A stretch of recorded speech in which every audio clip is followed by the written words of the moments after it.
इन पर है करके मांसपेशियों में ऐंठन किसकी वजह से होती है?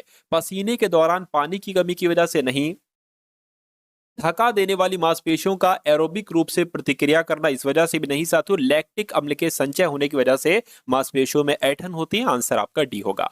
अगला देखिए, ज्ञानपीठ पुरस्कार निम्नलिखित में से किस क्षेत्र में उत्कृष्टता के लिए दिया जाता है? तो ये तो साथियों साहित्य के क्षेत्र में दिया जाता है। राइट आंसर आपका जाएगा ऑप्शन नंबर सी के साथ। अगला देखिए, शुद्धि आंदोलन के संस्थापक कौन थे? तो आपको याद रखना है साथियों, शुद्धि आंदोलन के संस्थापक स्वामी दयानंद सरस्वती थे। सही जवाब आपका ऑप्शन नंबर ए होगा। नेक्स्ट नंबर का सवाल सातु आपकी स्क्रीन पर है। आपसे कहा जा रहा है कि नागार्जुन सागर बांध ये सातु किस नदी पर है? तो मैं कहूंगा ये कृष्णा नदी पर है। कृष्णा नदी अगर आपका जवाब है तो बिल्कुल सही है। जातक कथाएं निम्नलिखित में से किस संप्रदाय से संबंधित हैं? तो जातक कथाओं की अगर बात करें तो ये साथियों बौद्ध धर्म से संबंधित है। और अगर आपका भी जवाब ऑप्शन नंबर डी है तो बिल्कुल सही है। कह निम्नलिखित में से क्या भारत के सर्वोच्च न्यायालय के अधिकार क्षेत्र में नहीं है? तो क्या अधिकार क्षेत्र में है? अपीलीय संबंधी बिल्कुल, मौलिक बिल्कुल साथियों मौलिक अधिकार, सलाहकार, लेकिन वित्तीय की अगर बात करें तो ये साथियों भारत के सर्वोच्च न्यायालय के अधिकार क्षेत्र में नहीं है। अब नहीं है साथियों तो यही आपका जवाब हो जाएगा। उसके बाद देखिए अगला सवाल कह के निम्नलिखित में से कौन सी भाषा संविधान की 8वीं अनुसूची में शामिल नहीं है? तो आपको मालूम होना चाहिए 8वीं अनुसूची में 22 भाषाओं को मान्यता दी गई है, लेकिन इसमें से देखिए डोगरी भी है, बोडो भी है, संताली भी है, लेकिन फारसी नहीं है। ये आप लोग याद रखेंगे। अगला सवाल आपकी स्क्रीन पर, पंडित भीमसेन जोशी शास्त्रीय संगीत की किस परंपरा से संबंधित है? तो ये सातों हिंदुस्तानी संगीत परंपरा से संबंधित है। आंसर आपका जो जाएगा वो ऑप्शन नंबर डी होगा। अगला देखिए, गोल गुंबज सातु कहां पर स्थित है? तो गोल गुंबज की अगर बात करते हैं तो सातु कर्नाटक के बीजापुर में स्थित है। कहां पर? कर्नाटक के बीजापुर में स्थित है। ये आपको सातु याद रखना है, ठीक है ना। चलिए उसके बाद अगर बात करें करके जनगणना 2011 के अनुसार सर्वाधिक, क्या सर्वाधिक साथियों, बहुत सारी चीजें हैं साथियों सर्वाधिक। अगर बात करते हैं यहां पर सर्वाधिक साक्षरता दर की बात करें तो यहां पर एक ऐसा राज्य है केरल जिसकी जो साक्षरता दर की अगर बात करें ये सबसे ज्यादा थी, ठीक है ना। चलिए तो आप लोग याद रखें। अच्छा कितनी थी? लगभग साथियों 94% थी। ये भी आपको मालूम होना चाहिए। उसके बाद देखिए कह रहे कि एक धरोहर को अपनाए, अपनी धरोहर अपनी पहचान की पहल, यानी कि यहां पर क्या कहा गया है साथियों, एक धरोहर को अपनाए, अपनी धरोहर अपनी पहचान की पहल है। यानी कि किसकी पहल है? तो ये पर्यटन मंत्रालय की पहल है। या साथियों आपको याद रखना है। राइट आंसर आपका ऑप्शन नंबर बी होगा। उसके बाद देखिए अगला सवाल कह रही है भूमि और संवहनी हवाएं किसके कारण उत्पन्न होती हैं? तो ये साथियों संवहन के कारण उत्पन्न होती हैं। ये आपको याद रखना है। इंपॉर्टेंट क्वेश्चन है साथियों, परीक्षा में आपसे पूछा जाएगा। उसके बाद देखिए करके पेट द्वारा स्रावित म्यूकस यानी कि बलगम की भूमिका क्या है? तो साथियों इसकी भूमिका पेट की परत की रक्षा के लिए, बिल्कुल ये पेट की परत की रक्षा करती है। आंसर आपका ऑप्शन नंबर ए होगा। उसके बाद देखिए अगला सवाल है, लेकिन उससे पहले साथियों अगर बात करें, है ना, चलिए इस वीडियो को अगर आपने अभी तक लाइक नहीं किया है तो वीडियो को लाइक कर दीजिए। चैनल पर अगर आप लोग नए हैं तो चैनल को साथियों तुरंत सब्सक्राइब करके बेल आइकन पर क्लिक कर लीजिएगा। उसके बाद देखिए करो या मरो का नारा साथियों ये किस आंदोलन का नारा है? तो ये भारत छोड़ो आंदोलन का नारा है। आंसर आपका ऑप्शन नंबर ए होगा। और ये कब शुरू किया गया? ये 1942 में साथियों स्टार्ट किया गया। अगला देखिए क्या, उसके बाद देखिए साथियों जो आपका यानी कि नारा कब दिया गया था साथियों? 1942 में दिया गया था। यह भी आपको साथियों मालूम होना चाहिए। भारत छोड़ो आंदोलन के दौरान दिया गया था। अगला सवाल आपकी स्क्रीन पर है कि यूनेस्को की विश्व धरोहर सूची में स्थान बनाने वाला भारत का पहला शहर कौन सा है? तो भारत का पहला शहर अहमदाबाद है ना, जो यूनेस्को की विश्व धरोहर सूची में सातों जिसने स्थान पाया था। ये आपको मालूम होना चाहिए। उसके बाद देखिए कह रहे कि निम्न पर्वत श्रृंखला में से डोडा बेटा सबसे ऊंची चोटी है। तो डोडा बेटा सबसे ऊंची चोटी है साथियों नीलगिरी की। बिल्कुल सही साथियों, नीलगिरी आपके सवाल का बिल्कुल करेक्ट आंसर हो जाएगा, है ना। नीलगिरी पहाड़ी की सर्वोच्च चोटी है डोडा बेटा। राष्ट्रीय मानवाधिकार आयोग के बारे में निम्नलिखित में से कौन सा कथन सही है? देखिए इसमें 10 सदस्य होते हैं, 10 सदस्य नहीं होते साथियों, इसमें 7 सदस्य होते हैं। उसके अलावा इसकी शक्तियां केवल प्रकृति में सिफारिशी या अनुशंसात्मक होती हैं। बिल्कुल सही, ये सही लग रहा है। इसका मुख्यालय मुंबई में, अगर बात करें मुंबई में नहीं साथियों, इसका मुख्यालय कहां पर स्थित है? इसका मुख्यालय नई दिल्ली में स्थित है। तो मैं कहूंगा इसमें से कौन सा सही मुझे मिल गया? ऑप्शन नंबर बी वाला साथियों सही मिल गया, तो यही आपका जवाब हो जाएगा। उसके बाद देखिए अगला सवाल आपकी स्क्रीन पर है। आपसे कहा जा रहा है कि किंग खालिद अंतरराष्ट्रीय हवाई अड्डा कहां पर है? तो ये साथियों सऊदी अरब में है। यह परीक्षा में सवाल आएगा। अगला देखिए, किसी देश में जीवन स्तर का प्रतिनिधित्व करने के लिए इनमें से कौन सा मापदंड है? तो साथियों, कौन सा मापदंड है? औद्योगिक विकास, गरीबी अनुपात, राष्ट्रीय आय, प्रति व्यक्ति आय। मैं कहूंगा प्रति व्यक्ति आय है साथियों। किसी देश में जीवन स्तर का प्रतिनिधित्व करने के लिए जो मापदंड है वो प्रति व्यक्ति आय है। आंसर आपका डी होगा। विभिन्न देशों के मध्य विविध स्तर पर तीव्र एकीकरण के रूप में जाना जाता है। तो क्या जाना जाता है साथियों? आधुनिकीकरण जाना जाता है। आंसर आपका जो जाएगा वो ऑप्शन नंबर सी होगा। उसके बाद देखिए, व्यापक रूप से ईंधन के रूप में उपयोग किया जाता है कौन, क्या चीज? और संपीड़ित प्राकृतिक गैस का एक प्रमुख घटक है। यानी कि किसकी बात चल रही है साथियों? मीथेन की बात चल रही है। मीथेन आपके सवाल का बिल्कुल सही जवाब हो जाएगा। निम्नलिखित में से किस उत्पाद को भारत में पहला भौगोलिक संकेत प्राप्त हुआ था? तो किसकी बात चल रही है साथियों? दार्जिलिंग चाय की बात चल रही है। ये इसको ही साथियों भारत में पहला भौगोलिक संकेत प्राप्त हुआ था। आंसर आपका डी होगा। ये सवाल साथियों इंपॉर्टेंट है आपके लिए। मैं कहूंगा आपकी जो साथियों पिछली शिफ्ट है उन पर आधारित सवाल हैं और आगामी शिफ्ट के लिए ये क्वेश्चंस हैं। 1526 में बाबर ने इब्राहिम लोदी को कहां हराया था? तो साथियों कहां हराया था? पानीपत के युद्ध में हराया था। पानीपत के प्रथम युद्ध में हराया था। ये आपको मालूम होना चाहिए। नागर शैली वास्तुकला से निर्मित कौन से प्रसिद्ध मंदिर अपनी, है ना, क्या साथियों लिखा है, अपनी कामुक मूर्तिकला के लिए प्रसिद्ध हैं? तो खजुराहो की अगर बात करें, खजुराहो आपके सवाल का बिल्कुल सही जवाब हो जाएगा, खजुराहो मंदिर। उसके बाद देखिए अगला सवाल है, कह रहे कि दक्षिण अफ्रीका के शीतोष्ण घास के मैदानों को कहा जाता है, क्या कहा जाता है साथियों? वेल्ड कहा जाता है। तो वेल्ड आपका जवाब हो जाएगा। अगर हम बात करते हैं साथियों पंपास की, तो ये अर्जेंटीना के घास के मैदानों को कहा जाता है। प्रियरी की अगर बात करते हैं साथियों, तो ये उत्तरी अमेरिका के घास के मैदानों को कहा जाता है। डाउन्स की अगर बात करें तो ऑस्ट्रेलिया के घास के मैदान को कहा जाता है। प्रतिष्ठित लॉरियंस वर्ल्ड स्पोर्ट्स अवार्ड किस भारतीय एथलीट को दिया गया है? तो ये साथियों विनेश फोगाट को दिया गया था। आंसर आपको ऑप्शन नंबर डी जाएगा। एक शब्द है साथियों उत्परिवर्तन मुख्य रूप से संदर्भित करता है, क्या संदर्भित करता है साथियों? आनुवांशिक प्रवासन, आनुवांशिक रेखा, आनुवांशिक सुधार, आनुवांशिक गलती। मैं कहूंगा ऑप्शन नंबर डी जो होगा वो आपके सवाल का बिल्कुल करेक्ट आंसर हो जाएगा। उसके बाद देखिए अगला सवाल है, पंचायती राज व्यवस्था पंचायती राज संस्था के अंतर्गत अस्तित्व में आया। तो क्या अस्तित्व में आया साथियों? 42वें और 43वें संविधान संशोधन के अंतर्गत पंचायती राज संस्था की अगर बात करते हैं तो ये 73वें और 74वें संविधान संशोधन के अंतर्गत अस्तित्व में आया। आंसर आपका ऑप्शन नंबर डी होगा। उसके बाद देखिए अगला सवाल है, कह रहे कि निम्नलिखित में से किसने अपनी अदालत या दरबार में सिजदा और पाबोस प्रथा की शुरुआत की थी? तो सिजदा और पाबोस प्रथा की शुरुआत किसने की थी? मैं कहूंगा बलबन ने की थी, गयासुद्दीन बलबन ने की थी। बांग्लादेश में स्थापित एक माइक्रो फाइनेंस संगठन और सामुदायिक विकास बैंक है जो संपार्श्विक की आवश्यकता के बिना छोटे से छोटा ऋण देता है। तो किसकी बात चल रही है साथियों? मैं कहूंगा ग्रामीण बैंक की बात चल रही है। आंसर आपका डी होगा। उसके बाद देखिए कह रहे कि हवा की आर्द्रता को मापता है, तो किसके द्वारा हवा की आर्द्रता को मापा जाता है? मैं कहूंगा हाइग्रोमीटर के द्वारा हवा की आर्द्रता को मापा जाता है। ठीक है ना। और उसके अलावा साथियों अगर बात करते हैं थर्मामीटर, तो ये साथियों ताप वगैरह चेक करता है। हाइड्रोमीटर की अगर बात करें तो द्रवों का अपेक्षित घनत्व साथियों चेक करता है। और ये एक सूक्ष्म मापी यंत्र है साथियों। माइक्रोमीटर जो है ना सूक्ष्म मापी यंत्र है। नेक्स्ट नंबर का सवाल है, कह रहे कि किस घरेलू अपशिष्ट में रिसाइकलिंग की एक उत्कृष्ट क्षमता है? तो किसकी बात चल रही है साथियों? सब्जी अपशिष्ट की बात चल रही है। सब्जी अपशिष्ट आपका जवाब हो जाएगा। वर्ल्ड एनर्जी आउटलुक को जारी किया जाता है, तो कौन जारी करता है? अंतर्राष्ट्रीय ऊर्जा एजेंसी साथियों जारी करती है वर्ल्ड एनर्जी आउटलुक को। उसके बाद देखिए 2011 की जनगणना के अनुसार भारत में मुस्लिमों का कुल प्रतिशत कितना है? तो कितना है साथियों? मैं कहूंगा 14.2% है। राइट आंसर आपका ऑप्शन नंबर डी हो जाएगा। उसके बाद देखिए कह रहे कि हाल ही में ओपन एआई ने किसे भारत और एशिया प्रशांत के लिए शिक्षा प्रमुख नियुक्त किया है? तो अब साथियों करंट अफेयर के कुछ क्वेश्चंस हम लोग यहाँ पर देख लेते हैं। आपको याद रखना है साथियों राघव गुप्ता इनका नाम है और ओपन एआई ने राघव गुप्ता को भारत और एशिया प्रशांत के लिए शिक्षा प्रमुख नियुक्त किया है। उसके बाद देखिए यानी कि नीरज चोपड़ा ने डायमंड लीग फाइनल में कितने मीटर के थ्रो के साथ दूसरा स्थान हासिल किया है? तो कितने मीटर की अगर बात करें साथियों 85 मीटर आपका जवाब हो जाएगा। 85.01 मीटर।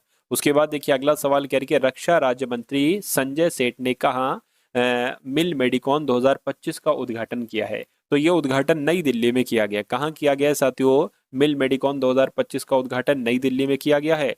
अगला देखिए भारत और किस देश ने कृषि सहयोग के लिए समझौता ज्ञापन पर हस्ताक्षर किया है? तो मैं कहूंगा भारत और भूटान देश ने कृषि सहयोग के लिए समझौता ज्ञापन पर हस्ताक्षर किया है। उसके बाद देखिए दिनेश के पटनायक को किस देश में भारत का उच्चायुक्त नियुक्त किया गया है। तो अगर बात करते हैं साथियों कहाँ का उच्चायुक्त नियुक्त किया गया है, कनाडा देश का उच्चायुक्त नियुक्त किया गया है दिनेश के पटनायक को। उसके बाद देखिए कौन IMF यानी कि इंटरनेशनल मॉनिटरिंग फंड के एग्जीक्यूटिव डायरेक्टर बने हैं। तो साथियों कौन बने हैं, मैं कहूंगा उर्जित पटेल बने हैं। उर्जित पटेल आपके सवाल का बिल्कुल सही जवाब है। अगला देखिए साथियों आपसे पूछा जा रहा है कि भारत सऊदी अरब संयुक्त रक्षा सहयोग समिति की 7वीं बैठक कहां पर आयोजित की गई है। तो ये साथियों कहां पर आयोजित की गई है आपसे पूछा जा रहा है। ये साथियों नई दिल्ली में आयोजित की गई है। नई दिल्ली आपके सवाल का बिल्कुल सही जवाब है। अगला देखिए यानी कि किस राज्य के मुख्यमंत्री ने कॉलेज छात्रों के लिए यू स्पेशल बसें शुरू की हैं। तो क्या आपका साथियों यहाँ पर जवाब हो सकता है, आपसे पूछा जा रहा है। मैं कहूंगा दिल्ली आपके सवाल का जवाब हो जाएगा। दिल्ली राज्य के मुख्यमंत्री ने कॉलेज छात्रों के लिए यू स्पेशल बसें शुरू की हैं। उसके बाद देखिए अगला सवाल, किस राज्य ने 53,922 करोड़ के निवेश को मंजूरी दी है। तो मैं कह सकता हूँ आंध्र प्रदेश सरकार ने 53,922 करोड़ के निवेश को मंजूरी दी है। सही जवाब आपका ऑप्शन नंबर सी होगा। उसके बाद देखिए करके किस राज्य की विधानसभा ने भिक्षावृत्ति पर प्रतिबंध लगाने वाला विधेयक पारित किया है। तो किसकी बात चल रही है सर, तो क्या आपका जवाब होगा, मैं कहूंगा मिजोरम आपका जवाब हो जाएगा। मिजोरम राज्य की विधानसभा ने भिक्षावृत्ति पर प्रतिबंध लगाने का विधेयक पारित किया है। और मध्य प्रदेश का नारा क्या है आपसे पूछा जा रहा है। तो मध्य प्रदेश की अगर बात करते हैं साथियों, दिल से है मध्य प्रदेश। क्या ये बात तो बिल्कुल सही है, दिल से है मध्य प्रदेश, ये मध्य प्रदेश का नारा है। अगला देखिए मध्य प्रदेश का राज्य खेल साथियों कौन सा है। तो आप लोग याद रखेंगे साथियों मलखंब जो है ना, ये मध्य प्रदेश का राज्य खेल है। आंसर आपका ए होगा। कह रही कि लोक संस्कृति परिषद का मुख्यालय कहाँ पर स्थित है। तो इसका मुख्यालय मध्य प्रदेश के भोपाल में स्थित है साथियों। लोक संस्कृति परिषद का मुख्यालय। अहिल्या उत्सव ये कहाँ पर आयोजित किया गया है बताइए। तो ये साथियों महेश्वर में आयोजित किया गया है। राइट आंसर आपका ए होगा। उसके बाद देखिए साथियों अब आपके सामने यहाँ पर रीजनिंग के क्वेश्चन स्टार्ट है। तो इन रीजनिंग के सवालों को साथियों बहुत अच्छे तरीके से आप लोग देखिएगा, क्योंकि ये डिक्टो यहाँ से सवाल आपको देखने को मिलेंगे। ठीक है ना। चलिए तो साथियों कह रहे कि उत्तर आकृति दी गई आकृतियों को पूरा करें, यानी कि आपको यहाँ पर बताना है साथियों कैसे क्या होगा। देखिए एक तो ऐसे लाइन बनेगी, पहली अगर बात करें एक लाइन ऐसे बनेगी जैसे यहाँ पर यहाँ पर यहाँ पर, और एक यहाँ पर गोला बनेगा। तो यहाँ पर कहीं गोला बनना चाहिए, यहाँ पर नहीं बना है, यहाँ पर भी गोला नहीं बना है और यहाँ पर भी नहीं बना है। सिर्फ और सिर्फ कहाँ पर बना है, ऑप्शन नंबर बी में बना हुआ है। और ये चीजें जैसे यहाँ पर बनी है वही चीजें यहाँ पर भी बनना चाहिए, यानी कि हमारा जवाब जो होगा वो ऑप्शन नंबर बी के साथ जाएगा। और अगला सवाल देखिए कह रहे कि दांत का संबंध काटने से है, तो क्या पैर का संबंध चलने से होगा, झाड़ू का संबंध उड़ने से होगा, नहीं, ट्यूबलाइट का संबंध गर्मी से होगा, भोजन का संबंध गंध से होगा, मैं कहूंगा नहीं साथियों ऑप्शन नंबर ए आपका जवाब होगा इस सवाल के अकॉर्डिंग। उसके बाद देखिए अगला सवाल है कह रहे कि साथियों ये क्या आ गया है, ये कुछ नहीं है साथियों, नंबर सीरीज का सवाल है। कह रहे कि 2 है, उसके बाद 7 है, उसके बाद 5 है, उसके बाद 10 है, उसके बाद 8 है, उसके बाद 13 है। और अगला नंबर साथियों आपसे यहाँ पर पूछा जा रहा है कि क्या हो सकता है। देखिए अगर 2 से हम 7 ना करें, 2 से 5 करें और 5 से 8 करें, उसी प्रकार 7 से 10 करें और 10 से 13 करें। देखिए 3 यहाँ पर बढ़ाया गया, 3 यहाँ पर बढ़ाया गया, यहाँ पर भी 3 बढ़ाएगा, यहाँ पर भी 3 बढ़ाएगा, यानी कि यहाँ पर भी 3 बढ़ाएगा। तो मैं कहूंगा यहाँ पर 11 नंबर आ जाएगा। और 11 साथियों हमें ऑप्शन में भी दिख रहा है, ऑप्शन नंबर बी वाले में। तो जिनका आंसर ऑप्शन नंबर बी है तो बिल्कुल सही है। अगला सवाल आपकी स्क्रीन पर कह रहे दिए गए विकल्पों में से संबंधित शब्द युग्म का चयन करें, यानी कि सेल्सियस का संबंध जैसे तापमान से है, तो वैसे किलोमीटर का संबंध किससे होगा, दूरी से होगा, या बैंक नोट का संबंध कार्यालय से होगा, मीटर का संबंध पानी से, या बल्ब का संबंध विद्युत धारा से होगा, मुझे बताइए। देखिए ये तापमान का मात्रक है साथियों, जो सेल्सियस है तापमान का मात्रक है। उसी प्रकार अगर बात करते हैं दूरी का मात्रक क्या है साथियों, किलोमीटर, कार्यालय का मात्रक बैंक नोट नहीं है, पानी का मीटर नहीं है, विद्युत धारा का बल्ब नहीं है। तो मैं कहूंगा ऑप्शन नंबर ए आपका जवाब हो जाएगा। चलिए साथियों अगले नंबर का सवाल है, कह रहे कि 4 अक्षर समूह दिए गए हैं जिनमें से 3 किसी तरह से समान है जबकि एक अलग है, तो वही अलग वाले का आपको चयन करना है। तो इसमें से कौन सा अलग है साथियों, मुझे बताइए, बताइए साथियों। देखिए यहां पर अगर थोड़ा सा हम साथियों ध्यान दें तो देखिए अगर एस की अगर बात करते हैं, एस 19 पर होता है, टी 20 पर होता है, ए 1 पर, और वाई आपका 25 पर। टी 20 पर होता है, आर 18 पर होता है, ए 1 पर होता है, वाई फिर से 25 पर होता है, ए 1 पर होता है। यहाँ पर कुछ चीज आपको लग रही है या नहीं लग रही, मुझे तो साथियों कोई लॉजिक यहाँ पर नजर आ नहीं रहा है ना, कोई लॉजिक मुझे यहाँ पर नहीं नजर आ रहा है। तो क्या करते हैं, एक काम साथियों आप क्या कर सकते हैं, देखिए इस पूरे की अगर बात करें, देखिए यहाँ पर ए स्मॉल है, इसमें इसमें भी स्मॉल है और इसमें भी स्मॉल है, इसमें स्मॉल था लेकिन इसमें एक कैपिटल ए भी है। तो मैं कहूंगा सबसे अलग जो होगा होना चाहिए वो ऑप्शन नंबर सी होना चाहिए, इसलिए सी आपके सवाल का बिल्कुल सही जवाब है। उसके बाद देखिए अगला सवाल आपकी स्क्रीन पर है, आपसे कहा जा रहा है कि नीचे दिए गए प्रश्न आकृति के अनुसार, देखिए कोई दिक्कत नहीं है, आपके सामने एक ऐसे गोला है, आपके सामने ये कागज का टुकड़ा है, गोला जो है कागज का टुकड़ा है, आपने इसको यहां से फोल्ड किया, बीच से आपने फोल्ड किया और आप ये वाला पार्ट आप इसके ऊपर ले आए। अब आपके पास कैसी एक आकृति आ गई है, उस कागज के टुकड़े की इस टाइप की आकृति आपके पास आ गई है। आपने क्या किया, आपने अब इसको यहां से फोल्ड किया और आप ये वाला पार्ट इसके ऊपर ले आए हैं। तो अब आपके पास एक ऐसी कागज की टुकड़ी आ गई है, आप उसमें क्या करते हैं, उसमें कट कर देते, ट्रायंगल टाइप का आप कट का निशान छोड़ देते उसमें। फिर आप क्या करेंगे, जब आप साथियों उस टुकड़ी को खोलेंगे, क्या करेंगे साथियों, उस टुकड़ी को जब आप खोलेंगे तो ये टुकड़ी साथियों यहां पर भी नजर आएगी और चारों तरफ मतलब ये नजर आएगी। कैसे नजर आएगी, देखिए ये टुकड़ी मेरे हिसाब से ऐसे नजर आएगी यहां पर, है ना। एक थोड़ा सा सही नहीं बन पाया, एक सेकेंड। ये टुकड़ी जो सातु नजर आएगी ये ऐसे करके सातु नजर आएगी लंबी सी, और यहाँ पर भी अगर बात करें ऐसे लंबी सी नजर आएगी, और यहाँ पर भी सातु ऐसे लंबी सी ही नजर आएगी। तो ऐसी कहाँ पर बनी हो, यहाँ पर नहीं, यहाँ पर तो नोके बाहर की तरफ है, यहाँ पर ही बाहर की तरफ है, यहाँ पर सातु अंदर की तरफ है, यानी कि हमारा जवाब जो जाएगा वो सातु ऑप्शन नंबर सी के साथ जाएगा, और जिनका आंसर यहाँ पर सी है तो बिल्कुल सही है। उसके बाद देखिए अगला सवाल कथन और निष्कर्ष वाला सवाल आपकी स्क्रीन पर है, बहुत ध्यान से देखिएगा। आपसे क्या कहा जा रहा है सातु, देखिए और मुझे बताइए आपका जवाब यहाँ पर क्या होगा। कह के सभी आंख पुतली कार्नियां हैं, क्या साथियों, सभी आंख जो है ना, सभी आंख की पुतली, अच्छा सभी आंख की पुतली, तो हम ये मान लेते हैं कि सभी आंख की पुतली ये साथियों पुतली हो गई, से सभी आंख की पुतली कार्निया है तो सभी आंख की पुतलियां कार्निया हो गई। उसके बाद करिए कुछ कार्निया लेंस है, मान लेते हैं साथियों इतनी कार्निया क्या हो गई, लेंस हो गई, इतनी कार्निया लेंस हो गई। कहने के सभी लेंस रेटिना है, सभी लेंस क्या है साथियों, सभी लेंस रेटिना है। अब निष्कर्ष देखिए और बताइए कौन सा सही है कौन सा गलत है। कह रहे कि कुछ रेटिना कार्निया है, कुछ रेटिना कार्निया है, बिल्कुल साथियों इतनी रेटिना जो होंगी ये कार्निया हो जाएंगी, पहला वाला सही है। दूसरा देखिए कुछ रेटिना आंख की पुतली है, कुछ रेटिना आंख की पुतली, देखिए आंख की पुतली आपकी ये है और रेटिना यहां से निकल रही है ये है, तो कहां कुछ रेटिना आंख की पुतली है, दूर दूर है, तो ये गलत हो जाएगा दूसरा वाला। तीसरे वाले की अगर साथियों बात करते हैं तो कह रहे कि कुछ लेंस आंख की पुतली हैं, कुछ लेंस, देखिए कुछ लेंस भी नहीं आंख की पुतली, आंख की पुतली ये है, लेंस ये है, तो ये भी गलत हो जाएगा। कुछ कार्निया रेटिना है, कुछ कार्निया रेटिना, बिल्कुल इतनी कार्निया रेटिना है, ये चौथा वाला सही हो जाएगा। तो हमें चाहिए है पहला और चौथा वाला सही, ऐसा कहां पर लिखा हुआ है, ऐसा ऑप्शन नंबर ए में लिखा हुआ है। उसके बाद देखिए साथियों अगले नंबर का सवाल है आपकी स्क्रीन पर, करके पीटी को 8-10 लिखा जाता है, तो एनएलआर को साथियों क्या लिखा जा सकता है, मुझे बताइए। देखिए जैसे कि पी होता है 16 पर, टी होता है 20 पर, ऐसा ऐसा तो नहीं इसका आधा कर दिया गया 8 आ गया, इसका आधा कर दिया 10 आ गया है। उसी प्रकार एन 14 पर आता है, एल 12 पर आता है, आर 18 पर आता है, 7 का आधा करेंगे 7, 14 का आधा करेंगे 7 आएगा, 12 का आधा करेंगे 6 आएगा, और 18 का आधा करेंगे 9 आएगा। तो 7 6 9 कहां पर लिखा हुआ है, 7 6 9 आपका ऑप्शन नंबर डी में लिखा हुआ है। तो जिनका भी आंसर ऑप्शन नंबर डी के साथ है तो बिल्कुल सही हो जाएगा। अगला सवाल आपकी स्क्रीन पर है साथियों, ये मैंने ये जो क्वेश्चन मैं आपको करा रहा हूं ना, ये मैंने प्रैक्टिस नहीं किए हैं ना, समझे हैं ना, इनके सॉल्यूशन देखा है कभी पहले, यकीन मानिए बस मेरे सामने ये सवाल आ रहे हैं और मैं साथियों करता चला जा रहा हूं, ठीक है ना। चलिए खैर अगला सवाल देखिए आपकी स्क्रीन पर है, लेकिन हाँ ये मुझे पता है कि भाई इसका आंसर ये होगा, वरना फिर जैसे कि मान लीजिए मैंने कुछ भी सॉल्यूशन आपके सामने कर दिया और कुछ भी आंसर लगा दिया, वो तो गलत हो जाएगी। आंसर हमें राइट वाला ही लगाना है, जो भी आंसर राइट होगा।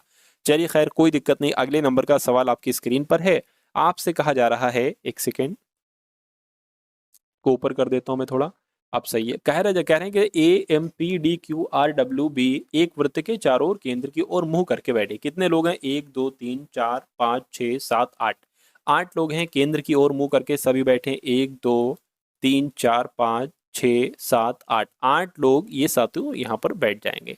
कहने के डी ए के बाएं से चौथे स्थान पर है, जो एम के दाएं से तीसरे स्थान पर है, पी क्यू के बाएं से तीसरे स्थान पर है, ठीक है, जो एम के बाएं से तीसरे स्थान पर है, ठीक है। स्टार्ट करते हैं साथियों हम लोग। कहने कि ए के बाएं से चौथे स्थान पर डी है, तो ए को आप कहीं पर भी बैठा लो, मान लीजिए ए आपने यहां पर बैठा लिया, सबका मुंह केंद्र की ओर है।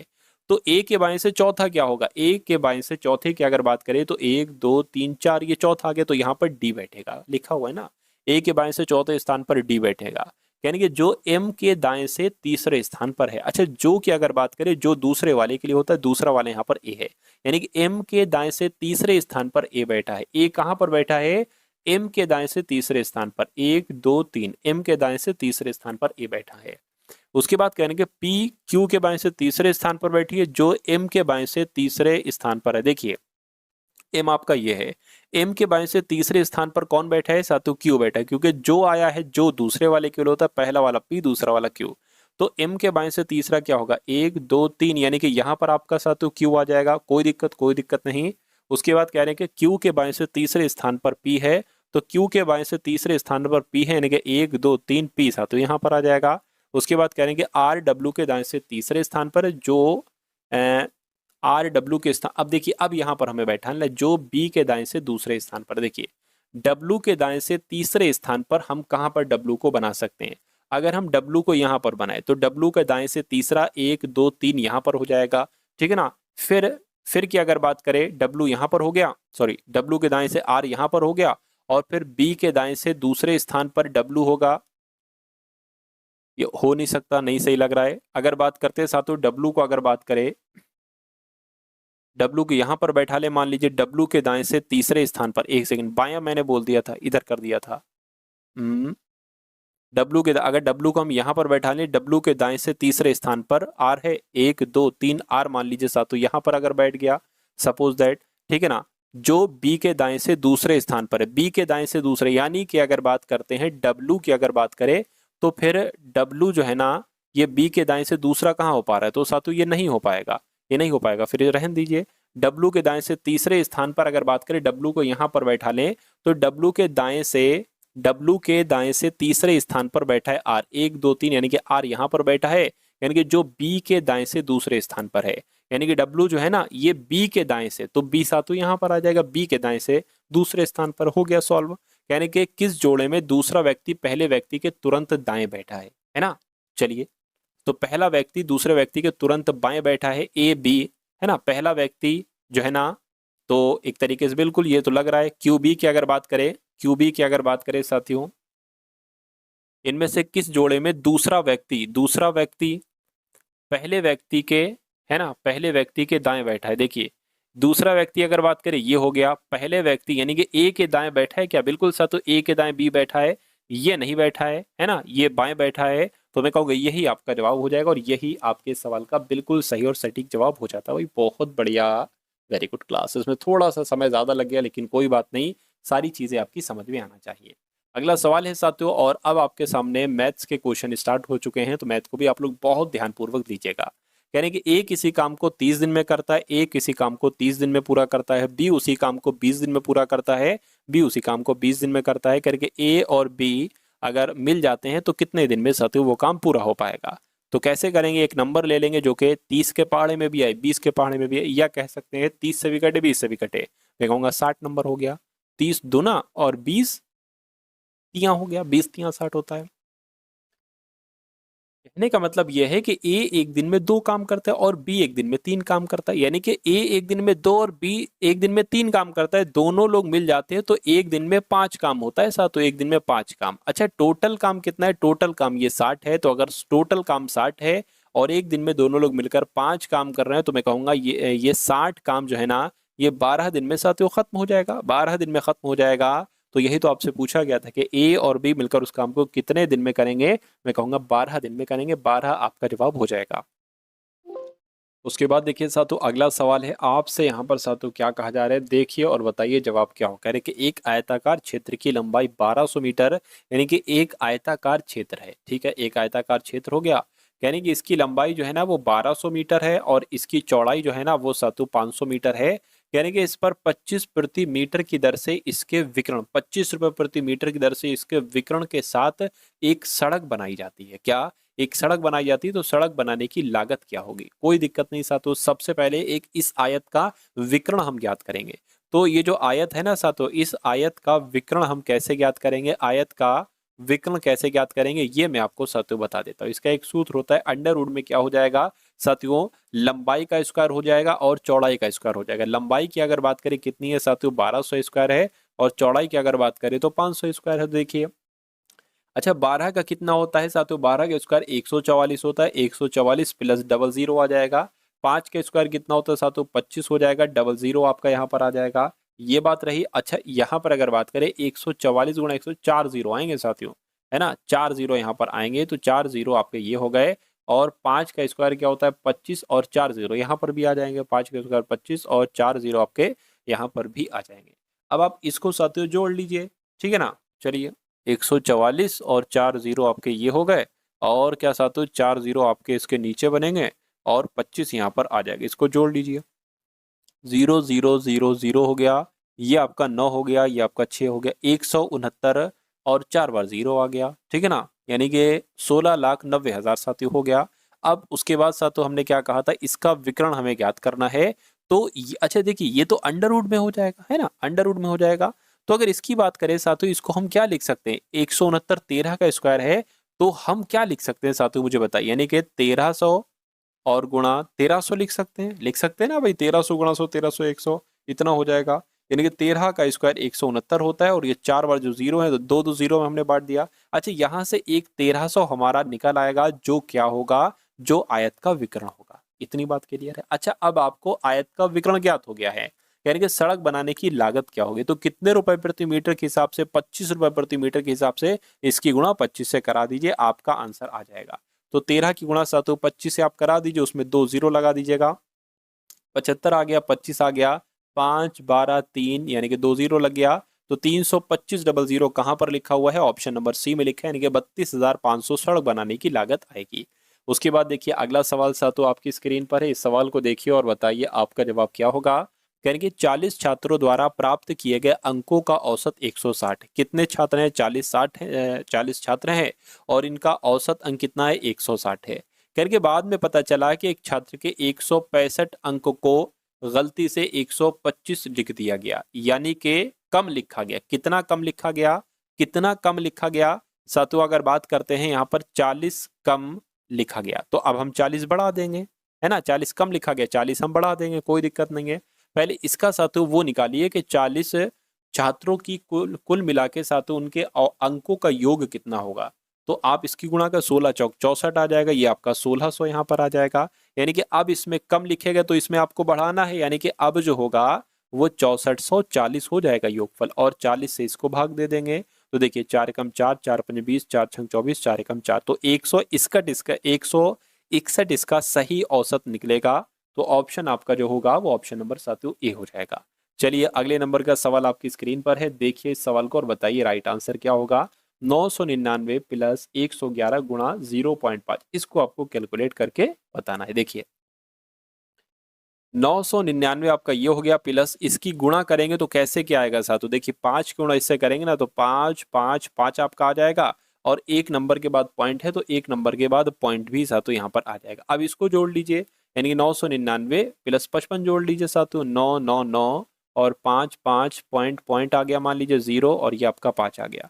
तो इसको जोड़ने का काम करिए, 5 आ गया, ये आपका 14 हो जाएगा, ये आपका 15 हो जाएगा, ये आपका 10 हो जाएगा। यानी कि 1054.5 कहाँ पर लिखा हुआ है, ऑप्शन नंबर सी में लिखा हुआ है। तो जिनका आंसर यहाँ पर ऑप्शन नंबर सी के साथ है तो बिल्कुल सही है। अगला सवाल साथियों आपकी स्क्रीन पर है, 2 सवाल बाकी, एक ये सवाल और एक ये सवाल, उसके बाद अंत है। चलिए यहाँ पर अगर बात करें, आपसे कहा जा रहा है कि ए बी सी डी 4 लोग हैं, इनके बीच 3:4:9:10 के अनुपात में एक धनराशि बांटी जाती है।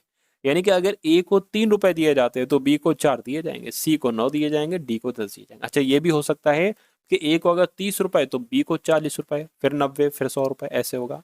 उसके बाद कह रहे हैं कि यदि डी का हिस्सा एक हिस्से से 3612 रुपए अधिक है तो ए और डी के पास कुल कितने मिलाकर राशि है। क्या कहा जा रहा है, डी का हिस्सा, देखिए यहां पर अगर बात करें 4 लोग हैं, ए बी सी डी। ए का हिस्सा कितना है साथियों 3x है, बी की अगर बात करें 4x है, सी की अगर बात करें 9x है, डी की अगर बात करें 10x है। ठीक है कोई दिक्कत नहीं। यहां पर एक बात कही गई है कि डी का हिस्सा यानी कि ये जो हिस्सा है ये एक हिस्से से कितना अधिक है ना। वैसे तो हमें यहाँ पर दिख रहा है कि भैया 10 3x से कितना अधिक है, तो मैं कहूंगा 7x अधिक है, लेकिन यहाँ पर कह रहे हैं कि 3612 अधिक है, यानी कि 7x की वैल्यू 3612 है। तो x की वैल्यू निकाल लीजिए। फिर तो आप a की भी धनराशि निकाल सकते हैं, b को कितने मिली निकाल सकते हैं, सबको निकाल सकते हैं। 3612/7 आ जाएगा। x बराबर क्या है, 7 पंजे 35 होगा, है ना, 7 एकम 7 होगा, 7 पंजे 35, 7 छंग आपका 42 हो जाएगा। तो 516 x की वैल्यू आ गई। तो कहने के a और d के पास कुल मिलाकर कितनी राशि है, तो a के पास भैया कितनी राशि है 3x और d के पास 10x है, तो कुल मिला के 13x की वैल्यू आपको बताना है। 13x की वैल्यू, अच्छा x की वैल्यू है 516, 13x की वैल्यू यानी कि 13 गुणा 516 आपको बताना है, यही आपका आंसर हो जाएगा। तो 516 के साथ गुणा करा दीजिए आप, किससे, 13 से गुणा करा दीजिए, आपका आंसर यहाँ पर आ जाएगा। तो 6 3 18 आपका हो गया, 3 एकम 3 1 4 हो गया, 3 पंजे 15 आपका हो जाएगा, ये आपका 6 1 और 5 यहाँ पर आ जाएगा, 8 आ गया, 10 आ गया, ये आपका 7 6, यानी कि 6708 आपका जवाब आएगा। ये ए और डी के पास कुल मिलाकर इतनी राशि है, आंसर आपका सी जाएगा। अगला सवाल साथियों, और आज की इस वीडियो का अंतिम सवाल आपकी स्क्रीन पर है, कह रहे कि 10 वर्षों में 5 प्रतिवर्ष साधारण ब्याज की दर से किस राशि का ब्याज 120 रुपए होगा, मुझे बताइए। तो आपने साथियों सूत्र सुना होगा, साधारण ब्याज का एक सूत्र होता है, साधारण ब्याज बराबर मूलधन गुणा दर गुणा समय अपॉन 100 आ जाएगा। तो साधारण ब्याज कितना दे रखा है यहाँ पर, 120 दे रखा है। मूलधन की अगर बात करें साथियों, मूलधन ही तो आपसे पूछा जा रहा है, तो मूलधन निकाल लेंगे। दर की अगर बात करें 5% है, समय की अगर बात करें 10 है, और 100 से इसको भाग साथियों हमको दे देना है। उसके बाद अगर बात करें, देखिए ये 0 से 0 कैंसिल होगा, 5 एकम 5, 5 दूना 10 होगा, अब 2 की गुणा इससे हो जाएगी, 12 दूना 24, यानी कि 240 ये आ जाएगा। ये आपका साथियों मूलधन आ जाएगा, और यही आपसे पूछा जा रहा था। तो 240 कौन से ऑप्शन में है साथियों, ऑप्शन नंबर सी वाले। दोस्तों ये वीडियो आप लोगों को कैसे लगी कमेंट बॉक्स में ज़रूर बताएं, और वीडियो अच्छी लगे तो वीडियो को लाइक करें, और चैनल पे नए हैं तो चैनल को सब्सक्राइब करें।